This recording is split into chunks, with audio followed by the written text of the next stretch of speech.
let's start there because that's the game that everybody in the country is talking about. Your reaction to the evening in the Big Easy. I mean, I thought coming in, those were two teams that, big brands that are going to be a little down this year. And I think that's kind of what we saw. We'll see if Florida State can make that, into something that continues on for their season. But I think LSU, you look at their depth, it's just not there this season. But they have a lot of talent. But, of course, you see Mason Smith. You lose him early. You saw the impact there. The offensive line that LSU, is trotting out there, it did not play the way that they'd like to play.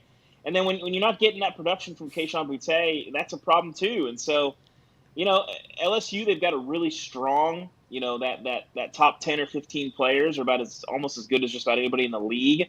But the depth is an issue. And then when your depth's an issue and you're not getting production out of those top line guys, you can lose to a lot of teams. And you saw LSU do that last night. Florida State, they were the better team. LSU almost pulled a rabbit out of their hat, but didn't manage that in the end.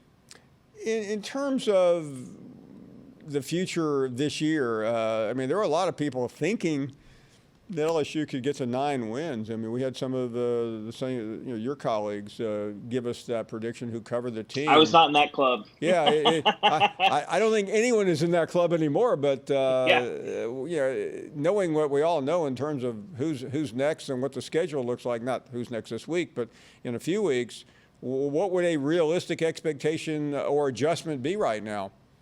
Coming into the season, I thought they were closer to 5 or 6 wins, and I'd kind of live there now because I didn't think Florida State was going to be able to go into the Superdome and knock them off, but they did exactly that.